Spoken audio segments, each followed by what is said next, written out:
Ese pasiteri ni iki cyatuma umuntu akira ibikomere? Ibintu 10 bikomeye kandi bidufasha gukira ibikomere twanyuzemo mu buzima nibyo tugiye kuganira uyu munsi wa none. Witeka umva gusenga kwanje, utaka kwanje kukugereho, gusenga kwanje gushimwa imbere yawe kumubavu, no kumanika amaboko yanje kube nk'igitambo cyane mugoroba. Reka ngusuhuze inshuti ya Gusenga Everyday, nizere ko mumeze neza mu bisanzwe muri kumwe Manakiza Edouard, abari mu Rwanda Shalom, abari mu Burundi Shalom, muri Afrika mwese mwumva ikirundi n'ikinyarwanda n'ikinyamurenge n'ikinyabwisha Shalom, turakunda kuri Gusenga Everyday. Abari ku mugabane wa Uburayi Shalom, turakunda.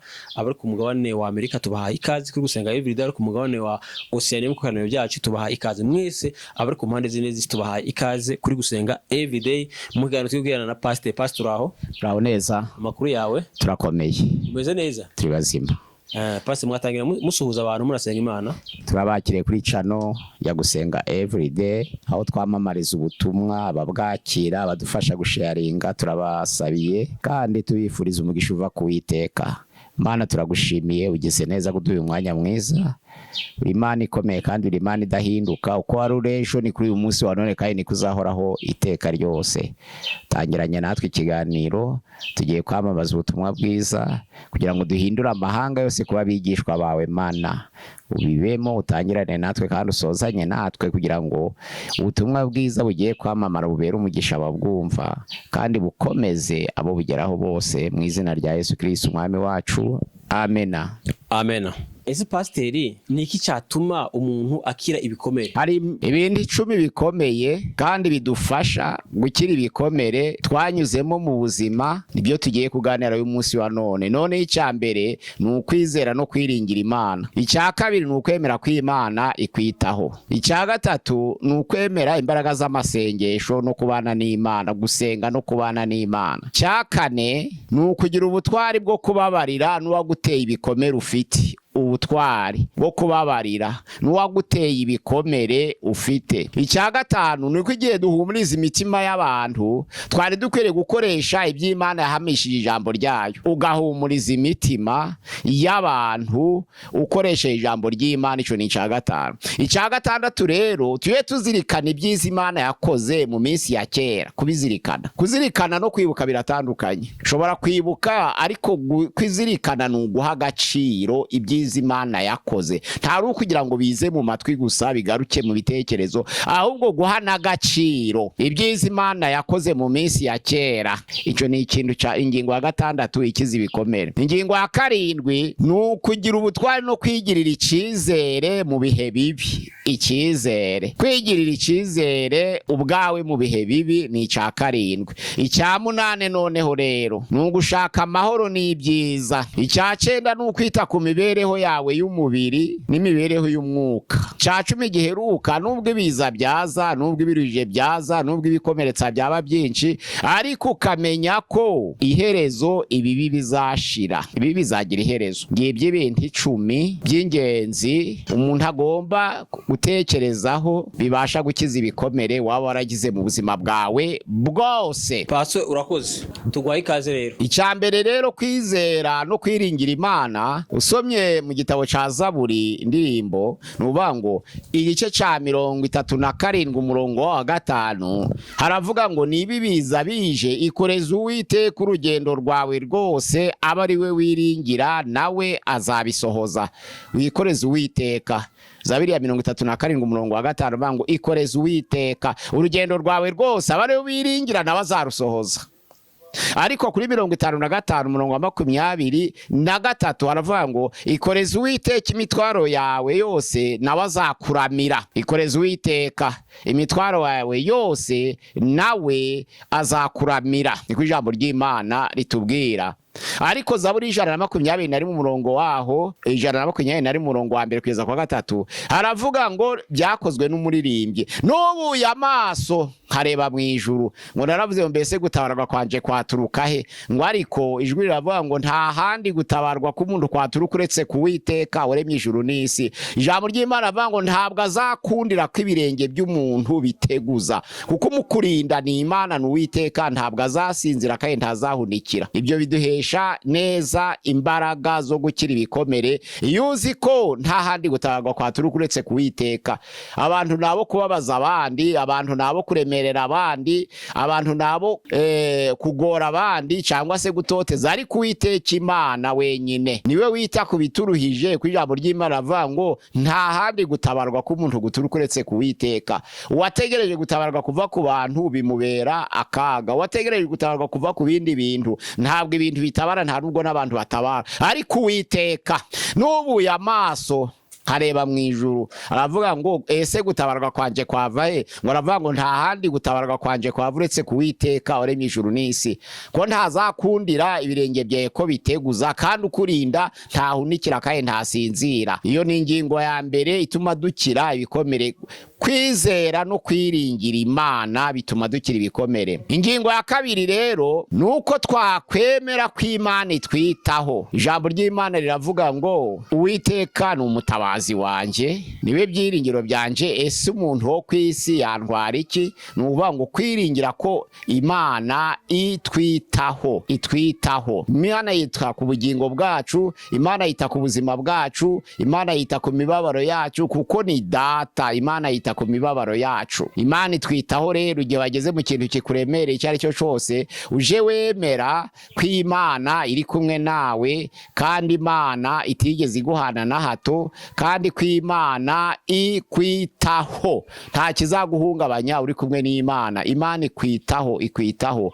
Narizo mpamvu ijambo ry'Imana ryanditswe muri Yesaya igice cya 40 mu murongo wa 10 haravuga ngo Uwiteka azagutabara, Uwiteka azakuramira, Uwiteka azakurwanirira, Uwiteka azagukomeza.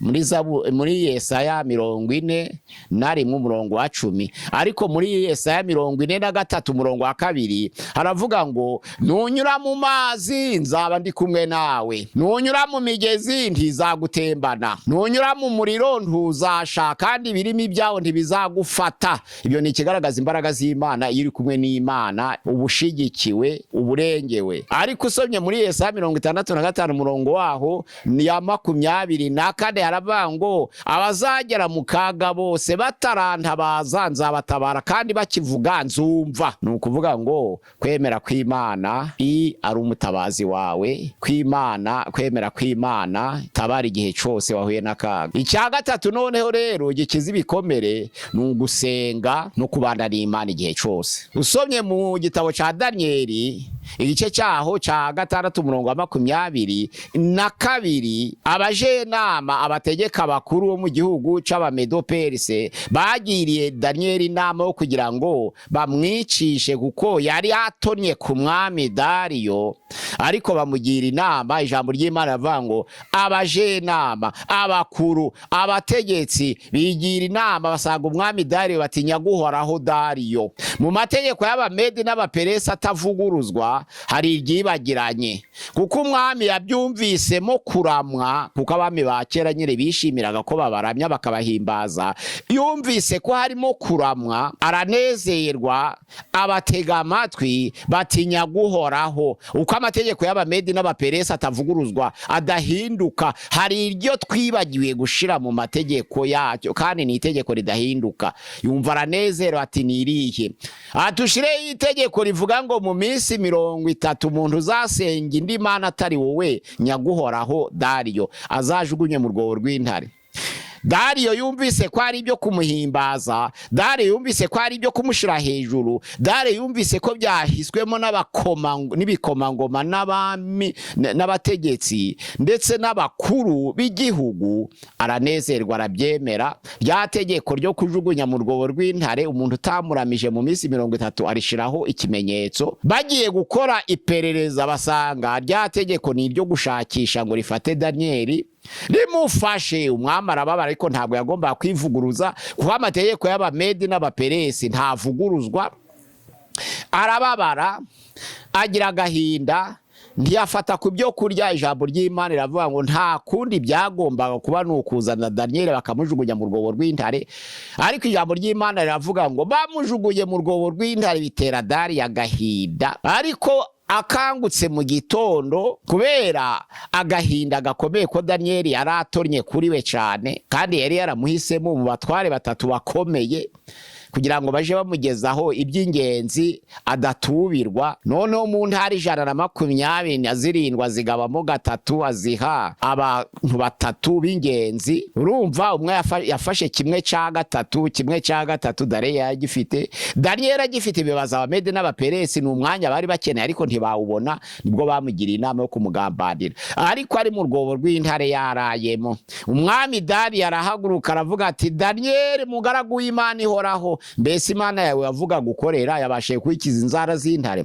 Aravuga ngo karamenya guhoraho mwami Dariyo, Imana yohereje marayika wayo abumba iminwa y'intare, ntaco zantwaye kuko nabonetse mu maso yawe ntafite icyaha, kandi nawe nyagasani nubwo warashize ikimenyetso ku rwandiko ntaco nagucumuyeho. Yumva umunezero uragarutse. Daniel bamukura mu rwobo rw'intare, avamo ari muzima. Bamujugunyemo ziramwihumuriza, kandi mbere yo kugira ngo umuntu ajugunye mu rwobo rw'intare bagombaga kuziriza ubusa no kuziraza ubusa iminsi 3 kugira ngo zimurye neza, zimugabagabana bibe nk'igishungero. Ariko Daniel ararokoka kubera amasengesho. Ijambo ry'Imana riravuga ngo yumvise ko itegeko ryashizweho ikimenyetso, akurira mu idirisha ryo hejuru, akugurura idirisha rireba i Yerusalemu, akaja ahora asenga 3 ku munsi. Ijambo ry'Imana riravuga ngo nk'uko yari asanzwe abigenza.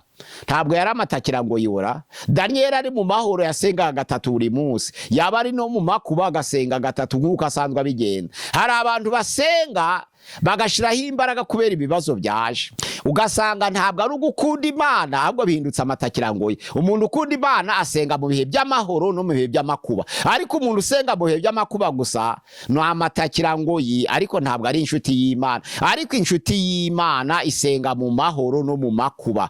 Ariko ugenzi usanga abantu benshi bahishiraho amasengesho akomeye kubera imyanzuro mibi yafashwe. Bati tugiye gusenga noneho ubwo akaga katwugarije, tugiye gusenga ubudasiba, tugiye gutitiriza. Oya, titiriza n'igihe uri mu mahoro kubera ukunda Imana, atari kubera utinya ibiza bigiye kuzaza, ahubwo ugatitiriza kubw'urukundo rw'Imana, ugatitiriza kubera ugiye kuganira n'Imana, ugatitiriza mu masengesho. Noneho rero amasengesho iyo utitiriza hari ibintu bibiri ashobora kukuzanira. Ashobora guhindura ibiza, cyangwa ashobora kuguha imbaraga kugira ngo wihanganire ibiza. N'ukunda amasengesho asubiza mu buryo bubiri. Amasengesho ushobora gusenga ngo akaga gahagarare, kagahagarara, cyangwa ushobora gusenga ngo akaga gahagarare ntigahagarare, ariko Imana ikakongera imbaraga kugira ngo ubashe guhagarara neza, ushikamye, utanyeganyega, utaguye. Igihe cyo kubambwa kwa Yesu, ijambo ry'Imana riravuga ngo Yesu yigira hirya ho gato maze arapfukama arasenga. Amagara abigishwa aravuga ngo musenge kugira ngo mutagwa mu mosha. Ariko igihe cyo gusenga muri Luka 22:39 kugera 46 yaravuze ngo Data niba bishoboka iki gikombe nikindenge. Ijambo ry'Imana riravuga ngo Imana yarabyumvise, maze Imana yohereza marayika wayo. Marayika uvuye mu ijuru araza yongera Yesu imbaraga kugira ngo ahangane n'ico kigeragezo kandi akineshe kitavuyeho. Igihe cyose rero ntabwo umuntu asenga ngo ikibazo kiveho, ahubwo urasenga kugira ngo ikibazo kiveho, cyangwa Imana ikongera imbaraga kugira ngo uhangane naco kiriho kandi ukineshe kinariho. Niyo masengesho Yesu yasenze, niyo masengesho Stefano yasenze. Yesu arasenga kugira ngo ikigeragezo nubwo cyakomeje kubaho, ariko marayika uvuye mu ijuru amwongera imbaraga. Stefano arasenga, ijuru rirakinguka, abonana n'Imana imbona nkubone, arebana na Yesu umwana w'intama ari buryo bwa se, umwuka wera wari umurimo. Ariko Imana iraceceka kubw'umugambi wayo, Imana iraceceka kubwo ibyo yari yateguye. Umwana w'intama araceceka kubw'umugambi w'Imana. None n'umwuka wera uri muri Stefano niwo mwuka w'Imana nawe araceceka.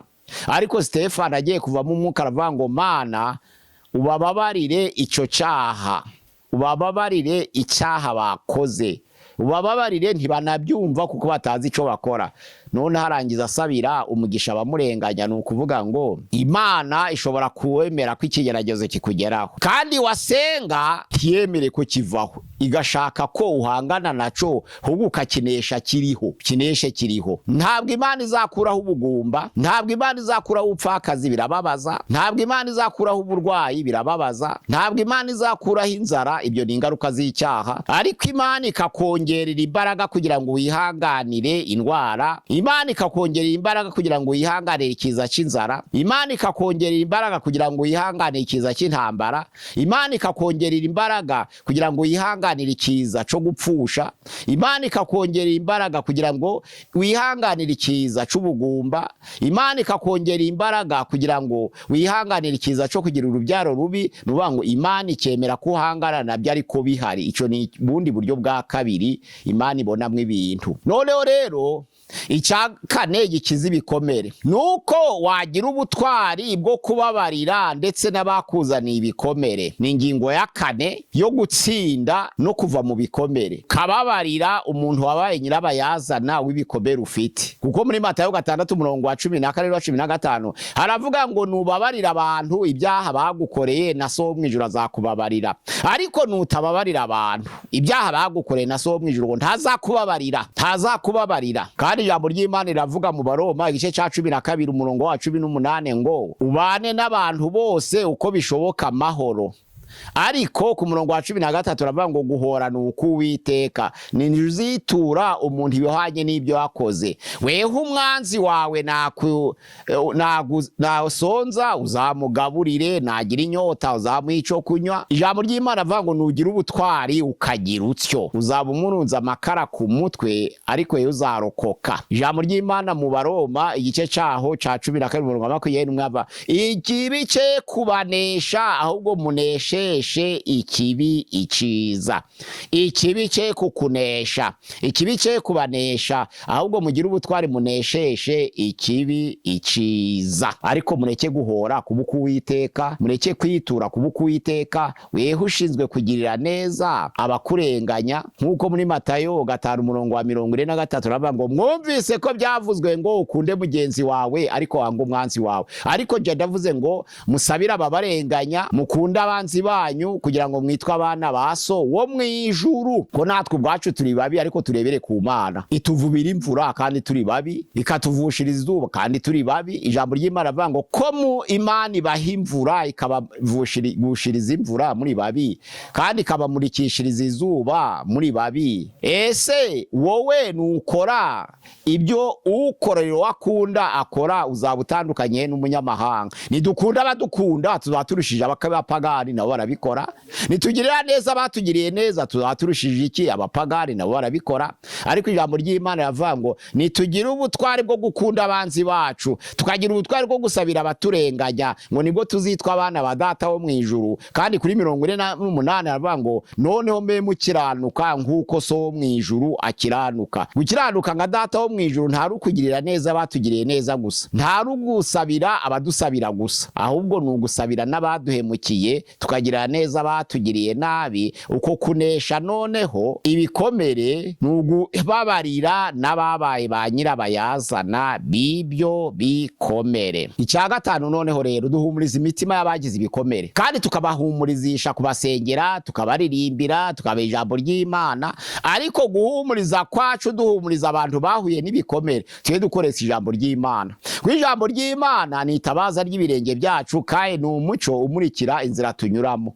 Ijambo ry'Imana niryo rikora byose, niryo ritegeka byose. Iyo rero uhamije uhumuriza mugenzi wawe ukoresha ijambo ry'Imana, bigira imbaraga kuko ari iby'Imana yavuze, birakomeza abageze akaga kuko ari iby'Imana yavuze, ni iby'Imana yahamishije ijambo ryayo. Ruvuga ngo nuja guhumuriza mugenzi wawe, uje usomera umuntu ijambo ry'Imana rihumuriza, we kuje umubwira amagambo y'ibitekerezo, ahubwo uje umubwira ko ijambo ry'Imana hari ukuntu n'ukuntu ryabiteguye, hari n'ukuntu ribivuga. Riravuga ngo nari umusore kandi ndashaje. Ni Zaburi ya 37 umurongo wa 25.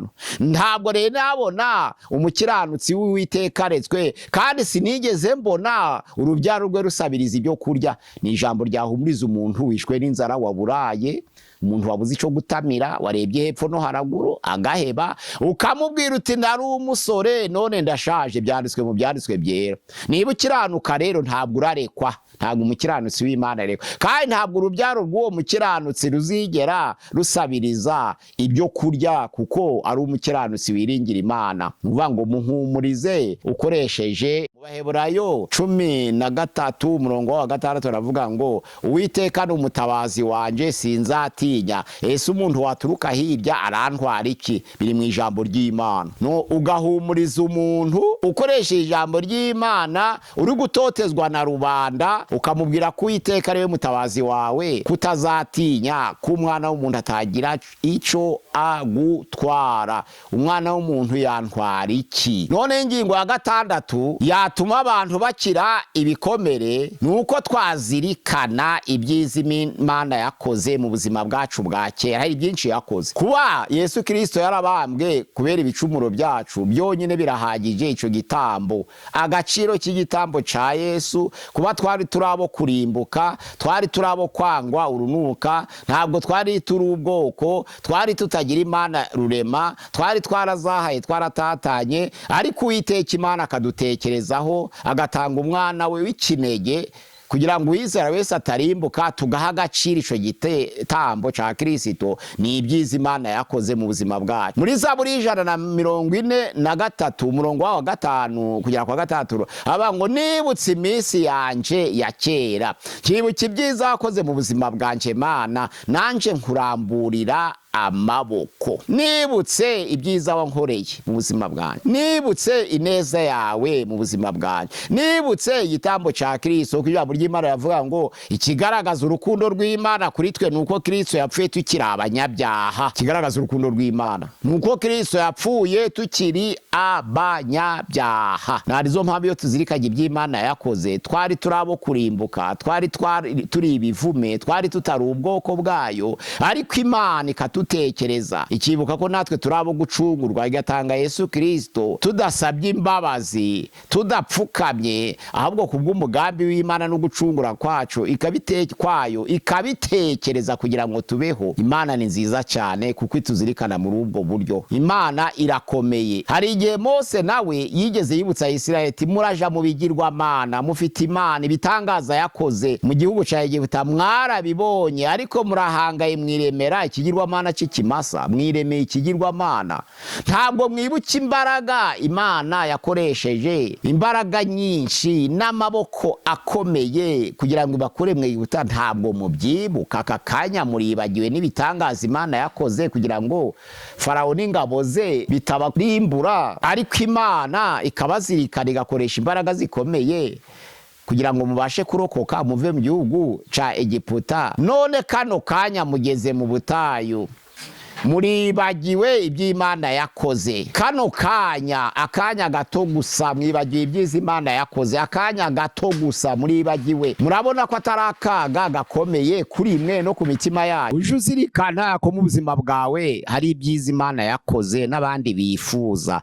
Hari igihe tudashima ibyo dufite, ariko Imana ntawe itagiriye neza.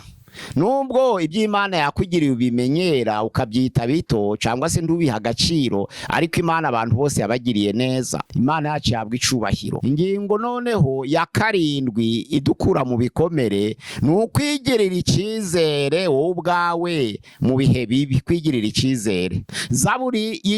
Zaburi ya 23 ku murongo wa 4 haravuga ngo naho nanyura mu gikombe cy'igicucu cy'urupfu sinzatinya ikibi cyose, kuko ndi kumwe nawe. Inshimbo yawe n'inkoni nibyo bimpumuriza. Bigeze ubwo umuririmbyi avuga ngo naho nanyura mu gikombe cy'igicucu cy'urupfu sinzatinya ikibi cyose, kuko ndi kumwe nawe. Kandi inshimbo yawe n'inkoni nibyo bimpumuriza. Bigaragara ko umuntu ashobora kugera mu kaga, ariko uje wigirira icyizere ko kaga ufite, muri ibyo bibi urimo, wigirira icyizere ko ubinesha, wigirira icyizere ko biri hejuru. Muri Yobu igice cya 2 umurongo wa 10 hari igihe indwara yabaye nyinshi cyane, Yobu arihangana ariko umugore we aracogora, aramubwira ngo mbese warekiyo mana yawe ukipfira. Ariko amagambo meza amara umubabaro Yobu yamushubije aravuga ngo ubajije cyangwa se usubije nk'umwe wo mu bagore b'abapfapfa, cyangwa uvuze nk'umwe wo mu bagore b'abapfapfa. Ese igihe cyose twakira ibyiza biva ku Mana, buri munsi twakira ibyiza biva ku Mana, turabyakira buri munsi. Ntawe utahamya ko yakira ibyiza, ko turarya, tukambara, tukanywa, Imana ikatwugurira amarembo tukabibona. Nuvuga ngo ibyiza Imana dukorera bikatugeraho ni byinshi. Ariko Yobu aravuga ngo mbese niba haje ibibi nabyo biri mu mugambi wayo w'Imana, kuki twakira ibyiza gusa tukanga kwakira ibyo bibi, kandi nabyo biri muri gahunda y'Uwiteka. Ariko ijambo ry'Imana avuga ngo muri ibyo byose nubwo haje ibibi biremereye, ntabwo Yobu yacumurishije akanwa ke, ntabwo Yobu yacumuye.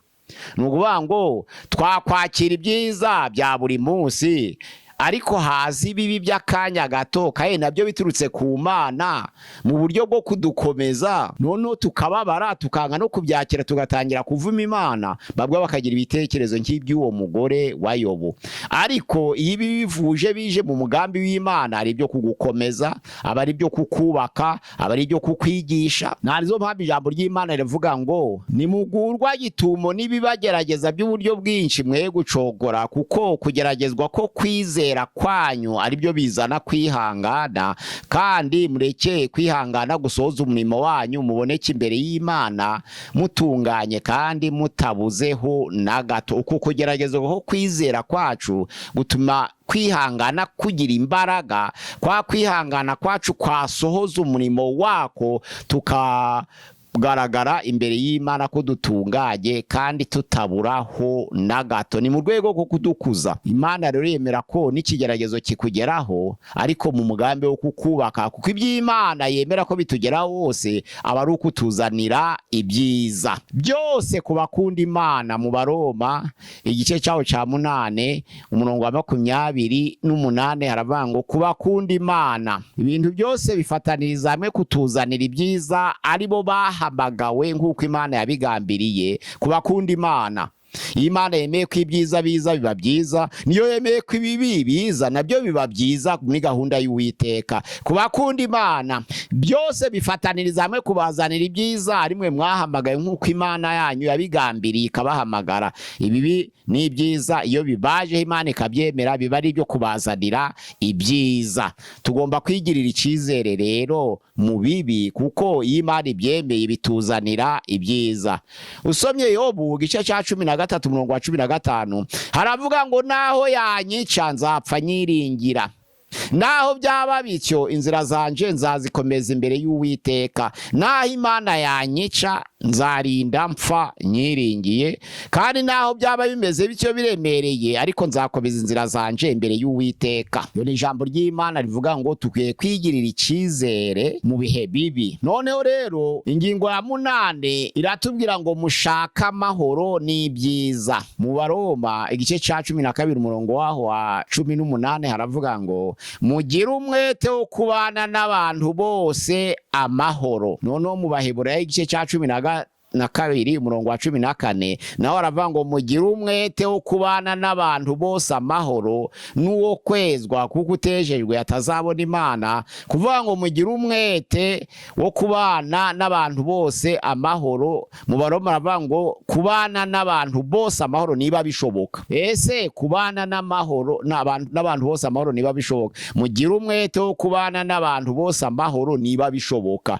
Niba bishoboka bisobanura ngo nuko bikomeye kubana n'abantu amahoro, ariko imbere y'Uwiteka birashoboka. Nibidashobokera abantu birashoboka ku Mana. Ariko ituma ngo niba bishoboka nuko byananiye benshi. Kubana n'abantu bose amahoro niba bishoboka bisobanura ngo nubwo bishoboka ariko byananiye benshi, ariko nta kinanira uwizeye, kuko uwizera byose birashoboka, byose bishobokera uwizera. Imana yacu ihabwa icubahiro kugira ngo tugire kubana n'abantu bose amahoro kandi dushake n'ibyiza, kuko muri Amosi igice ca 5 umurongo wa 14 haravuga ngo mushake ibyiza ariko mwange ibibi, nibwo Uwiteka azabana namwe akabakomeza. Mugire umwete wo kubana n'abantu bose, mushake ibyiza mwange ibibi, mushake ibyiza mwange ibibi, nibwo Uwiteka Imana azabana namwe. Nukuvuga ngo dushaka amahoro n'ibyiza. Kandi ijambo ry'Imana riravuga muri Yakobo igice cyaho ca 3 umurongo wa 18 haravuga ngo imbuto zo gukiranuka zibibwa mu mahoro kandi zikabibwa na babandi bahesha abandi amahoro. Imbuto zo gukiranuka zibigwa mu mahoro kandi zikabigwa n'ababandi bahesha abandi amahoro. Hariya rero muri Matayo 5:9 aravuga ngo hahirwa ababiba amahoro aho baturiye autour de, nuvuga ngo aho baturiye bakabiba amahoro. Sinyifi niba wifuza amahoro ngo akugereho noneho ukayahesha na bagenzi bawe. Imana yacu ihabwa icubahiro, duhesha abandi amahoro. Imana yacu ihabwa icubahiro, dushaka amahoro. Imana yacu ihabwa icubahiro, dushaka ibyiza, twifurize bagenzi bacu ibyiza, nibwo natwe tuzabona ibyiza. Iyo utekereje ayo magambo yo guhesha abantu bose amahoro, ntabwo bavuga ngo uheshe abakugirira neza amahoro ariko abaguhemukiwe kubahesha amahoro. Ya hesha amahoro abakugiriye neza, uhesha amahoro n'abakugiriye nabi. Ijambo ry'Imana riravuga ngo nibwo uzaba ubarunza amakara ku mutwe iyo bakugiriye nabi ntibihane, noneho nico naco kiza kikaguhemba amahoro. Imbuto zo gukiranuka zibigwa mu mahoro kandi zikabirwa na babandi bashakira abandi amahoro kandi bakabifuriza amahoro, kandi noneho rero bakabibamo amahoro. Ingingo ya 9 rero ituma dukira ibikomere nuko twakwita ku mibereho yacu y'umubiri n'iy'umwuka. Ni gute twakwita ku mibereho yacu y'umubiri n'umwuka? Nuko ijambo ry'Imana riravuga ngo bakundwa mwiyezeho imyanda yose y'umubiri y'umutima, mwiyezeho mugire umwete wo kwiyezaho imyanda yose y'umubiri n'umutima. Kandi kwiyeza ku mubiri nukwanga kwiyandurisha ibibi. Danieli yiyejeje ku mubiri, yiyeza no ku mutima. Yanze kwiyandurisha ibyo kurya by'umwami ari ibyo kurya ku mubiri, kuko yarazi ko byari byasagutse ku byaterekerejwe ibigirwamana. Ntabwo dukwiriyeho kuja ku ngoro y'ibigirwamana nubwo ibyo kurya byaba ari byiza, nubwo byaba ari iby'ibwami ngo tubirye kandi byarabashiye gutambirwa ibigirwamana. Noneho rero turinde imibiri yacu, twe kurya ibyaterekerejwe, twe kusangira n'abarya ibyaterekerejwe, twe gusagurirwa ibyaterekerejwe. Niko kurinda imibiri yacu neza kandi tukayikorera isuku. Noneho kuyirinda ni ukuyigaburira ibyiza ariko tukanayifata neza, tukayigikorera isuku. Naho mu buryo bw'umwuka rero Danieli na bagenzi be barahagaze neza bashikabye, ariko urebye bari abasore batatu mu itanura ry'umuriro ugurumana bari banze kwiyanduza ku mutima ngo bapfukamira igishushanyo Nebukadinezari yari yaremye. Barahagarara bwuma, barashikama, bahagarara ku kwizera kwabo n'amagambo basubije agaragaza ubutware bwabo. Ariko Nebukadinezari kibabaza ngo Imana iri babikiza amaboko yanje ni yihe, bamusubizanye ubutwari kuko bari badashaka kwanduza imitima yabo. Baravuga ngo Nyagasani nta mpamvu yatuma tugusubiza iryo jambo. Danieli 3 umurongo wa 12 kugeza 19. Niba ari iby'Imana yacu dukorera ibasha kudukiza mu itanura ry'umuriro ugurumana kandi zaturokora, idukize n'amaboko yawe Nyagasani. Ariko naho itadukiza ntabwo turi bukorere imana zawe no kuramya igishushanyo waremye. Bari bahagaze neza bashikamye, banga kwiyanduza ku mubiri, kurya ibyo kurya by'ibwami byaterekerejwe, ariko banga no kwiyanduza baramya igishushanyo Nebukadinezari yari yarebye. Tugomba kurinda imibiri yacu dusangire n'abarya ibyaterekerejwe. Ibyaterekerejwe n'ibyatetswe n'umupagani biratandukanye. Nyoko ashobora kuba ari umupagani agateka ibyo kurya, ibyo nta kibazo ko nto byaterekerejwe ariko byatetswe n'umupagani. Ariko bitandukanye n'abaterekereye bakabisagura, bamara kubisagura ukabirya. Noneho rero muri Abakorinto wa mbere igice cyacu umurongo waho wa 25 haravuga ngo nuja mu guriro ry'inyama, kuko ari ibintu bijana no kwizera. Nugera mu guriro ry'inyama Kimironko cyangwa ukagera mu isoko iryo ari ryo ryose ryabonekamo inyama, ntukabaze uzagure cyangwa urorere. ariko ntukabaze. Iyi ni imbogo, iyi ni impongo, iyi ni inzovu, iyi ni inka, iyi ni ihene, iyi ni intama. Ijambo ry'Imana ravuga ngo ntukabaze nugera mu iguriro ry'inyama, ntukabaze. Gura cyangwa urorere utaza gukomeretsa abacuruzi b'inyama ubaza. Ni imbogo, ni impongo, ni ifarashi, ni inka cyangwa ibyo birabujijwe mu byanditswe byera kutabaza. Gura cyangwa urorere. Ariko kwiyandurisha ibi byaterekerejwe ku mubiri ni ukubuzi ko baterekereje ikintu hakagira inyama zasagutse zanyamuka zisangira n'abakoze umuhango wo guterekera ukanduza umubiri wawe. Niko kwanduza umubiri bitandukanye no kurya ibyo kurya byatetswe n'umupagani, biratandukanye. Ibyo kurya by'ibwami byabaga byatambiriwe ikigirwamana. Ingingo ya 10 noneho rero yo gusoza idukiza ibikomere. Ingingo ya 10 nuko tuzi ko ibibazo hano ku isi bigomba kubaho ariko bizagira iherezo. Natwe ubwacu dufite iherezo. Mu Baheburayo igice cya 13 umurongo wa 14 haravuga ngo ico dukeneye ntabwo ari uyu mudugudu waha ku isi, dukeneye umudugudu uzaza, nuvuga ngo dukeneye n'umudugudu uhoraho. Ubwo rero tuba tuzi ko ibibazo bizashira nk'uko byanditswe mu mubwiriza igice cya 3 umurongo wa 1 kugeza kwa 8 havuga ngo buri gihe kigira igihe cyacu. Hari igihe cyo guseka n'igihe cyo kurira, hari igihe cyo kwica n'igihe cyo gukiza, hari igihe cyo gutabura n'igihe cyo kudoda, hari igihe cyo kuboroga n'igihe cy'amahoro, hari igihe cy'intambara n'igihe cyo kugubwa neza, hari igihe cyo kurya n'igihe cyo gusonza. Nuko ibyo bihe byose bitandukanye bigomba kubaho mu buzima bwacu turi hano mu isi, kuko Satani yayimanukiye afite umujinya mwinshi, azi ko afite igihe gito. Ntabwo Yesu rero yasengaga avuga ngo Mana abigishwa mbasize ku isi ariko bakure mu isi. Yaravuze ngo babe mu isi ariko barinde umubi, babe ku isi ariko ubarinde umubi. Ntabwo ngize ngo ubatandukanye n'isi kuko ntibagiye kuva mu isi kandi igenda ikiragera, ariko ubarinde umubi ariko babe ku isi. Bisobanura ngo ibibi byo bigomba kubaho ariko n'ibyiza bigomba kubaho, kandi buri ibyiza bigira iherezo n'ibibi bikagira iherezo hano ku isi mu buzima bwacu. Rero hari igihe cyo kwica n'igihe cyo gukiza, hari igihe cyo kuzimiza n'igihe cyo gutoragura, hari igihe cyo gutabura n'igihe cyo kudoda, hari igihe cyo gupfa n'igihe cyo kuvuka, hari igihe cyo kurokoka n'igihe cyo kugwa mu makuba. Byose ibyo bihe byose tugomba kumenya ko bigomba kubaho turi hano mu isi. None ijambo ry'Imana riravuga ngo tumenye ko ibi bitubaho byose bizagira iherezo. Ibi bitubaho byose tumenye ko bizagira herezo. Imana yacu ihabwa icubahiro kuko Imana yacu ni izabishiraho iherezo, kandi ubwacu natwe ubwacu hano ku isi duhura n'ibiza bitandukanye, ariko ijambo ry'Imana riraduhumuriza mu Bakorinto ba 2 igice cyaho cya 4 umurongo wa 16 kugeza 18 ngo no kubabazwa kwacu turi hano mu isi kw'igihwayihwayi kwa kanya ka none ngo byose bifataniriza hamwe kutuzanira ubwiza bw'iteka byose budashira. Natwe rero ntabwo tureba kubiboneka, ahubwo kubwo kwizera tureba kubitaboneka, kuko iboneka ari iby'igihe gito ariko ibitaboneka kubwo kwizera ni iby'iteka ryose. Imana yacu ihabwa icubahiro. Turebe kubitaboneka by'iteka ryose, naho iby'isi hano ni ibishira. Byaba bibi birashira, byaba byiza birashira, ariko ntiducogore. Niko ijambo ry'Imana rivuga ngo nico kituma tudacogora. Nubwo umuntu wacu w'imbere w'inyuma arushaho gukubitwa no gusaza, ariko w'imbere mu buryo bw'umwuka arushaho guhindurwa musha uko bukeye nuko bwije. Imana yacu iduhe gutumbira kubihoraho, Imana yacu iduhe kureba kubidashira.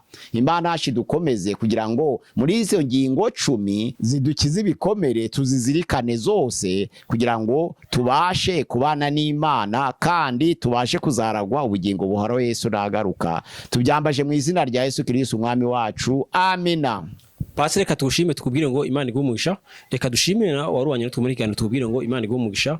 Reka dushimire wowe uzufata umwanya ukadusengera, reka dushimire wowe uzufata umwanya uzufata ibiganiro byacu urangije kubyumva ukabihera inshuti yawe. Imana nawe igumugisha. Nashaka kwa bwa mbere kweze kuri gusenga every day, tugusaba kandi subscribe kuri sabone kuko uzasubona ibiganiro byacu bitaguye. Pastor, tukara ku musozo nikiwe wako ni kuri channel ya gusenga every day kuba tugana.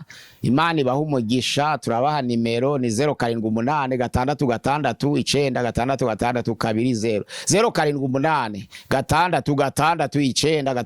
0786669620 kuri channel ya gusenga everyday. Imana iduhana umugisha, naho ubutaha musangize bene data ijambo ry'Imana. Urakoze cyane. Ikiganiro ubutaha. Shalom shalom. Shalom. Witeka umva gusenga kwanjye, gutaka kwanjye kukugereho, gusenga kwanjye gushirwa imbere yawe kumubavu, no kumanika amaboko yanjye kube nk'igitambo cya nimugoroba.